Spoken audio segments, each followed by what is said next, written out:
गुरुदेव ने कहा कि बच्चों, जब पौधा जमीन से बाहर निकल आए तो उसमें मीठा जल डालना है। और गुरुदेव का परिवार कह रहा है कि जैसे पौधा जमीन से बाहर आए उसमें मिट्टी का तेल डालना है। तो सत्सेवकों को छोड़ के 70% लोग उस पौधे में मिट्टी का तेल डाल रहे हैं। अब मिट्टी का तेल डालोगे तो वो जलेगा या बढ़ेगा, ये सर्वविदित है। गुरुदेव ने बताया कि बेटा, गुरु बिन माला फेरते, गुरु बिन देते दान, गुरु बिन दोनों निष्फल है, चाहे पूछो वेद पुराण। तो आज संगत किन लोगों के कहने से और किन लोगों को दान कर रही है? क्या वो परमात्मा का लिखित विधान नहीं तोड़ रही? क्या वो परमात्मा के सत्संग रूपी वचनों के विरुद्ध नहीं चल रही? तो उनको लाभ कहां से होगा? परमेश्वर कहते हैं, पिंड प्राण जिन दीने दाना, गरीब दास जाकू कुर्बाना। कबीर परमेश्वर ने, उस परमपिता परमात्मा ने हमारे को पिंड रूपी ये शरीर हमारे को दान दिया है, भक्ति के लिए, अच्छे कर्म करने के लिए। और तुम क्या कर रहे हो? इस पिंड को दान कर रहे हो। इस पिंड को, जो परमेश्वर का है, जिसके ऊपर परमेश्वर का हुक्म है, परमेश्वर का आदेश है, परमेश्वर का अधिकार है, इस पिंड को तुम काल एजेंटों के कहने से हॉस्पिटलों में जा जाके और तुम फॉर्म लिख के दान कर रहे हो। जिस दिन तुमने इस पिंड को दान कर दिया उस फॉर्म में, उसी दिन ये पिंड काल भगवान का हो चुका। अब वो जब चाहे तुम्हारे प्राण निकाल देगा, क्योंकि तुमने लिखित रूप में उस पिंड को, इस शरीर को उस हॉस्पिटल के निमित्त दान कर दिया।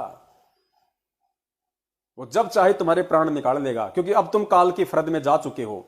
जो चीज, ये अनमोल शरीर भक्ति करने के लिए तुम्हें परमेश्वर ने दिया था, तुम वो काल को दान कर चुके हो, जबकि तुम इसको दान करने के अधिकारी भी नहीं हो, क्योंकि ये शरीर तो तुम्हें परमात्मा ने दान में दिया है।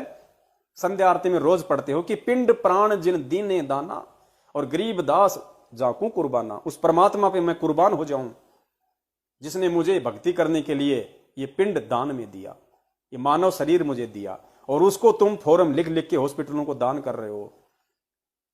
तुम काय के भगत हो? कल को तुम मर जाओगे, तुम्हारी वो किडनी, तुम्हारा लीवर, तुम्हारे फेफड़े, तुम्हारी आंखें उन व्यक्तियों को चढ़ाई जाएगी। दो व्यक्ति तुम्हारी किडनी का 1 करोड़ रुपया हॉस्पिटल में देगा। तुम मर गए, तुम्हारा शरीर हॉस्पिटल में गया, डॉक्टर ने तुम्हारे पार्ट्स निकाल लिए। अमिताभ बच्चन की किडनी फेल हो गई, सलमान खान की आंख फूट गई, धर्मेंद्र का लीवर फेल हो गया, क्योंकि शराबी आदमी है, सारे कबाबी आदमी हैं, सारे जीवन इन्होंने उल्टे कर्म किए हैं, तो किडनियां तो फेल होंगी इनकी। फिर क्या होगा? ये सीधे भगते हैं हॉस्पिटल में। हॉस्पिटल में क्यों? क्योंकि इनका कुछ बचाव हो जाए। हॉस्पिटल में जाके क्या करेंगे? क्योंकि इनको तो शराब पीनी, शराब इनसे छूटनी नहीं है। तो अमिताभ बच्चन जाएगा हॉस्पिटल में, डॉक्टर बोलेगा साहब किडनी फेल हो गई। तो क्या करूं साहब? किडनी लगानी पड़ेगी। तो लगाओ ना साहब 1 करोड़ रुपए। अरे 2 करोड़ ले लेना, तुम लगाओ ना किडनी। अब वो किडनी किसकी? क्या तुम्हें पता है कि तुम्हारी किडनी तुम्हारे गांव के हॉस्पिटल में रहेगी? तुम्हारी किडनी देश विदेश में घूमेगी, मोटे मोटे पैसों में घूमेगी। तुम्हारी किडनी का व्यापार होगा, बिजनेस होगा। अब तुम्हारी किडनी अमिताभ बच्चन को चढ़ाई जाएगी, धर्मेंद्र को चढ़ाई जाएगी, सलमान खान को चढ़ाई जाएगी, अनिल अंबानी को भी चढ़ाई जा सकती है, और किसी बहुत बड़े व्यापारी और बिजनेसमैन को चढ़ाई जा सकती है। जो पैसा देख तमाशा देख, नाच मेरी बुलबुल तुझे पैसा मिलेगा। क्योंकि दुनिया में सब काम पैसे से होते हैं। अब एक भगत की किडनी उस शराबी और कबाबी व्यक्ति को चढ़ा दी गई, उसके बाद वो क्या करेगा? जम के शराब पिएगा कि किडनी नहीं चढ़ा ली, कोई टेंशन नहीं। अब वो किडनी अगर 50 साल में खराब हुई है तो 10 साल तो ये भी चलेगी। अब तुम्हारी किडनी, तुम्हारा वो दान उस आदमी को कुकर्म करने के लिए प्रेरित कर रहा है। तुम्हारे किए हुए उस किडनी के दान से वो व्यक्ति शराब पी रहा है, वो व्यक्ति मांस खाएगा, क्योंकि वो जिंदा है, वरना वो मर जाता। लेकिन तुम्हारी किडनी ने उसको जीवित कर दिया। अब वो और ज्यादा कुकर्म करेगा कि कोई बात नहीं, अगर ये भी खराब हो गई तो और चढ़ा लूंगा, आंख खराब हो गई तो दूसरी आंख ले लूंगा, क्योंकि लोगों ने दान कर रखी है।